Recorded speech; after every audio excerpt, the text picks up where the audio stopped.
The best linebacker career starting from zero right now. Who's going to be the top five? Who wins the career battle at the linebacker position today on Locked On NFL Draft? You are Locked On NFL Draft, your daily podcast covering the NFL Draft. Part of the Locked On Podcast Network, your team every day.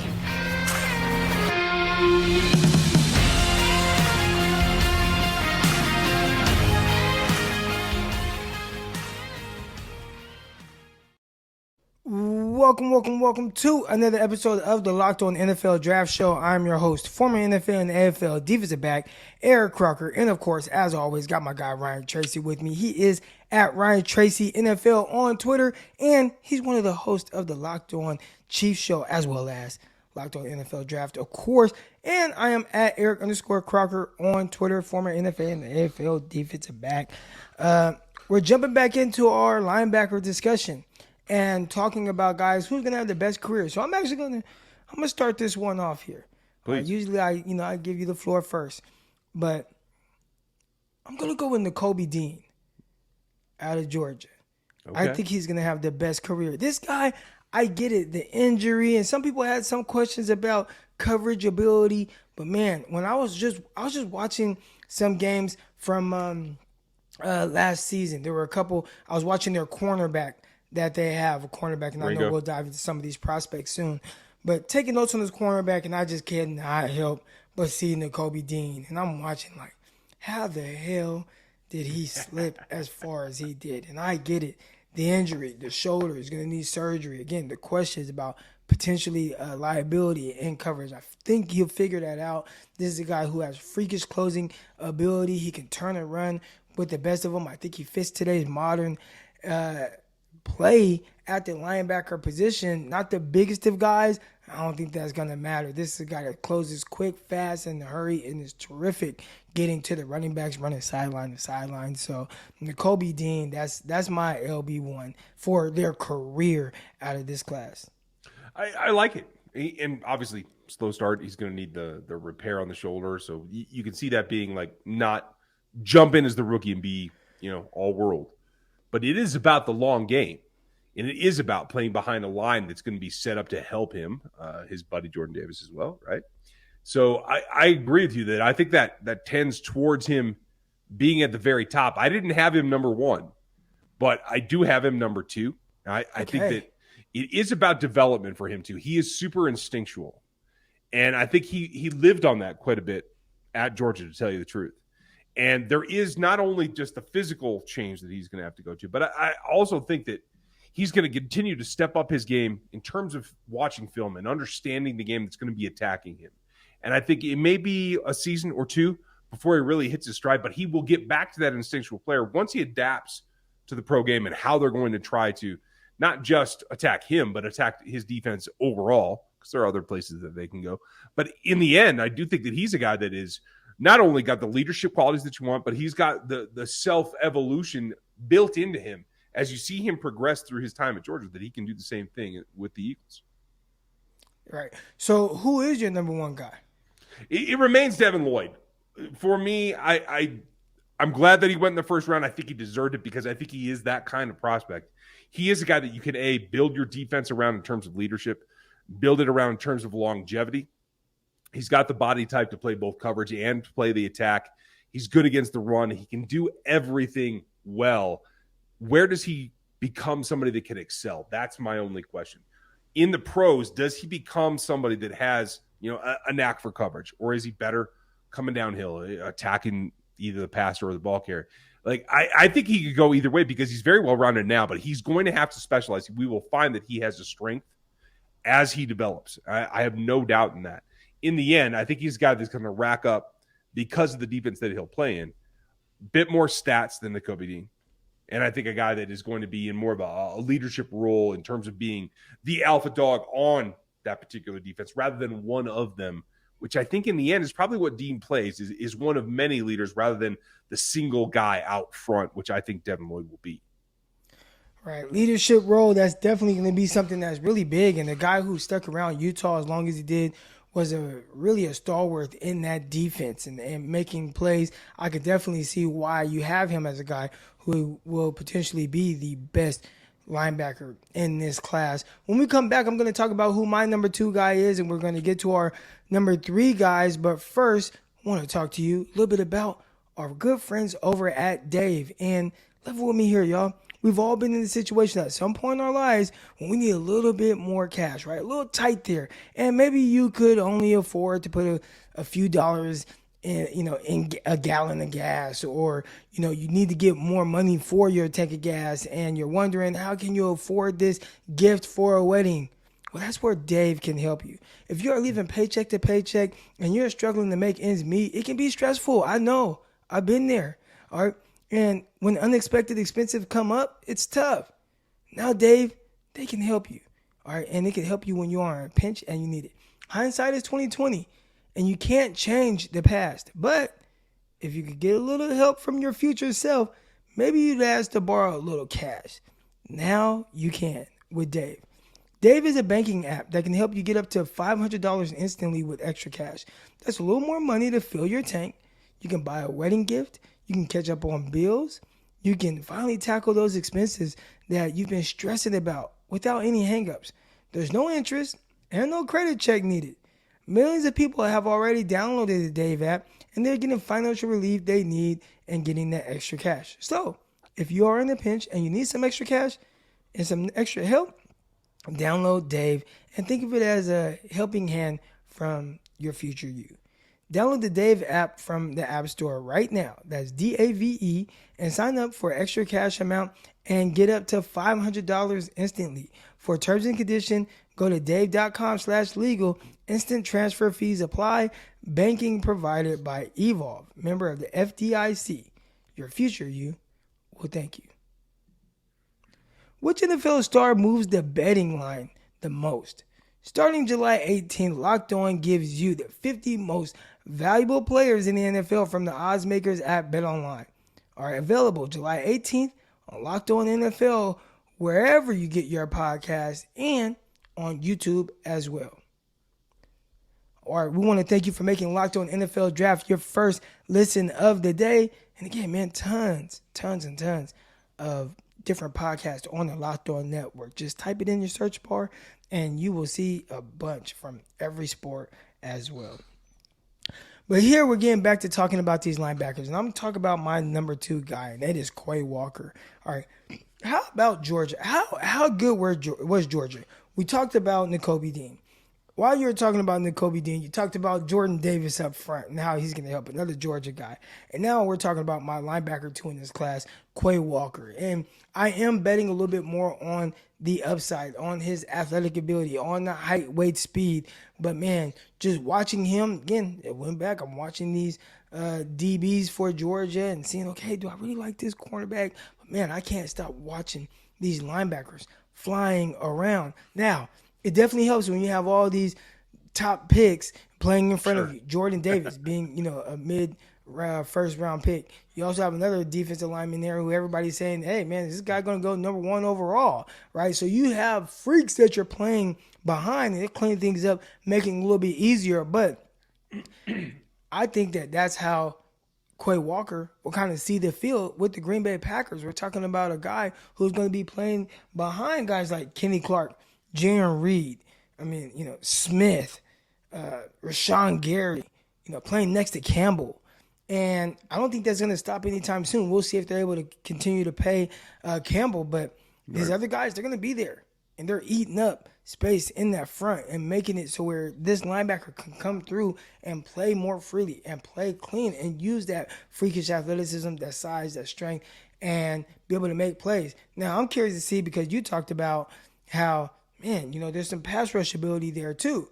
Will they utilize him with that as well? If so, then you might want to go and put a little bit of money on that plus 1,400 betting betonline.net, all right, for him being the rookie of the year. So that's definitely something to think about, but I want to get to your LB3. I like where you're coming from, and I really think that he has probably the most upside of this elite group that we've talked about. But in the end, I think it's about transition. It's about how you play the modern game. So a guy that really stands out to me, it has all the upside in the world. He's got the mentality to adapt to whatever he's asked to do. And I do think in the end, he's going to end up playing that nickel linebacker role to the T, a guy that they can leave in the middle. And if you want to go dime, you want to leave just one linebacker out there, I think you can do that. But Troy Anderson, the guy that played at Montana State, obviously smaller level of competition. He's not going to hit the ground running. We talked about our top 5 as rookies yesterday. Today, we're talking about the breadth of a career.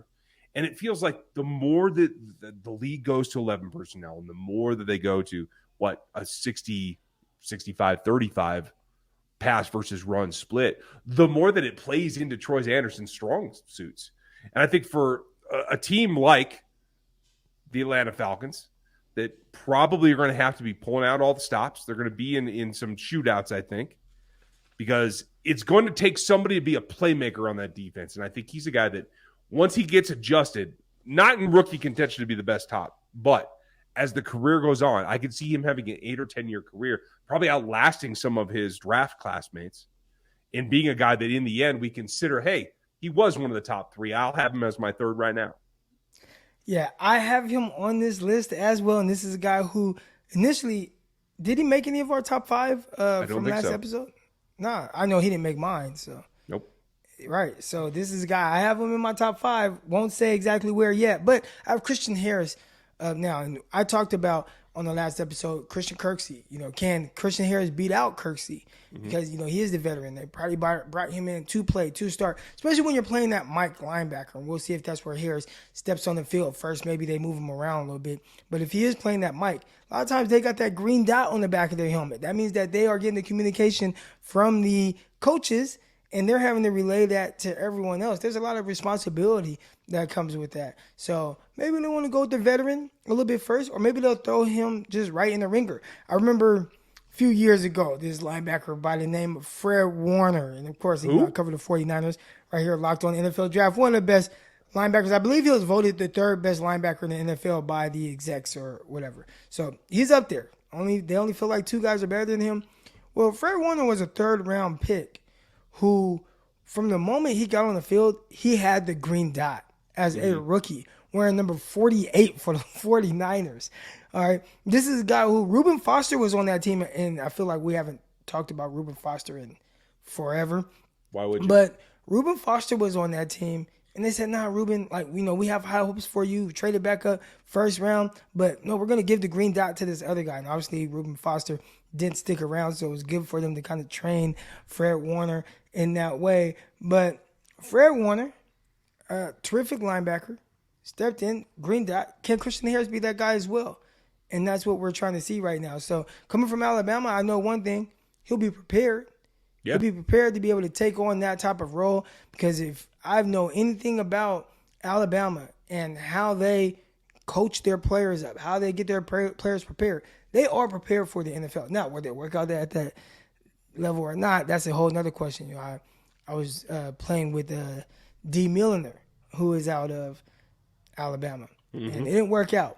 But it did not work out because he wasn't prepared, right, from a mental perspective. And I think that's where Christian Harris, we'll see him do very well. So I'm excited to see what happens with Christian Harris when he gets on the field. And if he gets on the field as a rookie right away, is he that Mike? Is he wearing that green dot? That's going to be something to tune into. Right. And for one season at Alabama, I think you got to feel pretty confident. It's about the longevity, and I'm interested to see how that evolves. If we see him get that green dot as a rookie, then I think it's all systems go at that point. But he is part of maybe the fattest 3rd round at the linebacker level in a couple of years, right? There's a lot of prospects that went in the 3rd that could play bigger roles. And I'm going to tell you about a couple of guys beyond the 3rd round when we get to our next segment, because they're long shots, but they still might be in there. Yes, sir. But first, we want to talk to you a little bit about our good friends over at Built Bar. And from the people who invented healthy and tasty comes the latest gift to the taste buds. You probably tried the amazing coconut brownie chunk Built Bar, but guess what? Your friends at Built Bar gave you coconut brownie chunk, the Puffs treatment. And this is something I'm going to have to go out and order, because I talk about trying to eat better. And I like to eat these late night snacks. And when I was eating my Built Bar Puffs, I didn't feel as guilty as I do when I eat a little bag of Doritos. All right, so I need my Puffs back. All right, and that's right. The coconut brownie chunk Built Bar flavor you love is now deliciously chewy marshmallow covered in 100% real chocolate. It's like a fluffy cloud of coconut brownie goodness. All right, stop drooling right now and just listen. They are good for you. Low in calorie, low in sugar, high in protein, and all the deliciousness that comes with that. Coconut brownie chunk puffs are only here for a limited time. So kind of like the birthday cakes and a lot of other flavors, as soon as they hit the website, you need to go and order right now or they might be gone. I missed out on the Built Bar birthday cake puffs. And my wife, she was really upset with me that I didn't order more. All right. And they're going to go fast because they taste amazing. All the Built Bars are made with collagen protein, which your body absorbs more efficiently, and it provides tons of health benefits. You can eat something that tastes good and is good for you. The best part about Built Bar Puffs is, of course, they taste amazing, but you can enjoy them guilt-free and not be guilty like I am when I eat a bag of Cheetos, all right? Because they are actually good for you. And they are a perfect treat. Perfect when you are craving something. Perfect when you're up late at night, maybe watching film or maybe a movie. All right, and if you need a quick, healthy snack when you are out and about, they are an excellent source of protein as well. Delicious coconut, rich, sweet brownie, creamy marshmallow. Stop fantasizing and get over to Built.com right now and get your order of coconut brownie chunk Built Puffs right now. Go to Built.com and use promo code LOCK15 and get 15% off your order. Again, use promo code LOCK15 for 15% off at Built.com. And I'm getting hungry just thinking about that Built Bar, but also hungry to talk about these last couple of guys. So my number 4 guy is a guy that you actually have at number 1, and that's Devin Lloyd. And I do think he's a guy that's going to do very well. But if you're talking about over a career, that's where I have a little bit of questions, or at least more questions than I do some of the other guys in this class. You know, the fun thing about these guys is you get to see this play out, right, over the next 3 years. And hopefully we're still doing this show together and we can go back and revisit the 2022 draft class linebackers and how they're stacking up at that time. And Devin Lloyd is a guy who I can definitely see be the best guy as you think he will be. The athleticism is there. The playmaking ability is there.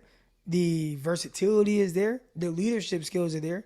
Just think he has a little bit less than some of these other guys here, but the size, I really like Devin Lloyd, but I got him here at LB4. So who's your LB4? Mine's Muma, his partner, because I think, especially as I look back lately at everything that's going on with the Carolina Panthers, Luke Kuechly, Thomas Davis, like I can see these two guys pairing up a lot like that. Probably in reversed roles, to tell you the truth. In Muma playing more in space, whereas Lloyd played more downhill. But it is coming in together. Whereas Kuechly and Davis were not drafted the same year, but they came together as a pair. And in the modern NFL, when you're going to play two linebackers most of the time, I really feel like having these guys come in at the same time in what is a franchise that's in turmoil, and they're trying to lock this down. They're going to do everything they can to invest in these two guys as a pair, as their leaders, as the core of their defense going forward. I do feel like they're going to help each other out. And that's why I give the edge to both Lloyd and to Muma here, because the other partner they can rely on. And I think that they will develop together. They will evolve together. And I think that helps both of them in the end. Now, maybe I'm off there. What do you think? Who are your 4 and 5? I mean, Muma's a guy who I like, and he just got edged out of being in my top 5. Yep. But I was really high on him from this draft class. And, you know, going to Wyoming and being that guy who tackling machine, led the nation in tackling. We're talking about a guy who could really run. And his biggest question marks were like, man, is he athletic enough? Then he went to the combine and really kind of blew it away for somebody of his size and be able to run the way he is. So I feel like he's definitely going to be a guy like, remember the guy, played for the Jaguars from Penn State, Paluski, right? I got to look him up now. Paul. I know we're going to have to look that up. But anyways, I know his name's it's Paul. like, man, am I seeing that type of linebacker all over again? Just a tackling machine, and not comparing them because of their skin tone, but just guys running sideline to sideline. But, man, Muma has the athleticism that a lot of people question. All right, so you having him as your LB4, right? Yep. I can definitely see that. My LB5 now, let's get to my LB5, Troy Anderson. And you talked about him as well, another guy who is one of the guys that I really like. I mean, a guy that played multiple positions, came in, he was playing like quarterback or something like that, playing on the offensive side of the ball. Then he goes to the defensive side of the ball. I feel like he played at like every level on defense. He went to the combine, blew it away, had the fastest 40 time out of all those linebackers there. So I just think that freakish athleticism, I'm always going to bet on the upside. Especially if you're drafting a guy and you get him in the second round. Atlanta is definitely going to need him to be a tackling machine like he was at Montana. But another guy who I think fits today's modern day position at the linebacker spot. So a guy who Troy Anderson, really like him and the fit. And I think he's the guy who's going to come in, make plays, and really help in that Atlanta defense that needed a ton of help. They were so bad. They got A.J. Terrell. Can they get somebody at that second level as well? Yeah, that's going to be the question. It's Pozlewski. Pozlewski. Sorry, folks. For those of you, Paul, if you're listening, apologize for the mispronunciation. But, hey, you're in here because you're a reference, because you are key to, like, what we're trying to compare to as well. Yeah. And I'm with you. Like, I think our top five are okay, but I want to throw out a couple extra names, and I want to get your opinion real quick on a couple of guys. I think Leo Chenal is going to be a better pass rusher than anybody else in this league, except for maybe Channing Tindall. I like his upside. I think Micah McFadden is going to be a guy that can play core special teams, and he will come in the nickel and play some coverage that I think will earn him marks down the road. I don't know if he'll be in the top five, but I think he will be a guy that lasts eight or so years, right? And Damone Clark, he's a guy that isn't going to play this year, but I'm really excited about his career. Well, one thing you talked about here, and some of these guys are going to have to play it as well, special teams, and making your mark on special teams. And maybe some of these guys right away, I talked about Christian Harris, maybe Chad Muma. How are these guys going to get on the field to start their rookie year, right? It might not be at middle linebacker, or it might not be as a starter on that core unit, but can you contribute somewhere else? In special teams, they're going to be trying to find those guys. But I'll tell you this, I've had to be on special teams and have to try to I'm actually on the return team, not as a returner, but I have to block these guys who are 6'4", 6'5", 255 pounds or so, 240 pounds.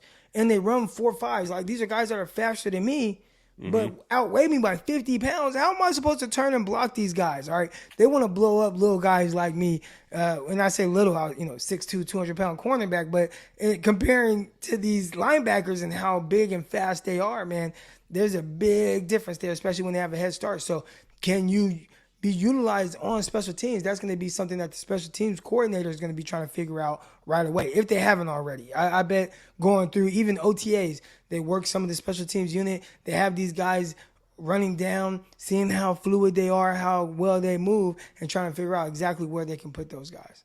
Yeah. Two more guys that I think make rosters based on their special teams is DeMarco Jackson and Malcolm Rodriguez. I think you're going to see them, and they're going to eventually get a chance to play a role on defense as well, but they will make their career getting started on special teams.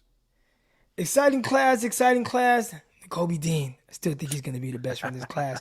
We will see. And we will see what our guy John Harris has for us tomorrow right here on Locked On NFL Draft. We want to thank you for making us your first listen of the day. And for your second listen of the day, Locked On Chiefs with Ryan Tracy. Locked On 49ers with myself and Brian Peacock. That's going to do it for today's episode. We will see y'all tomorrow. Peace.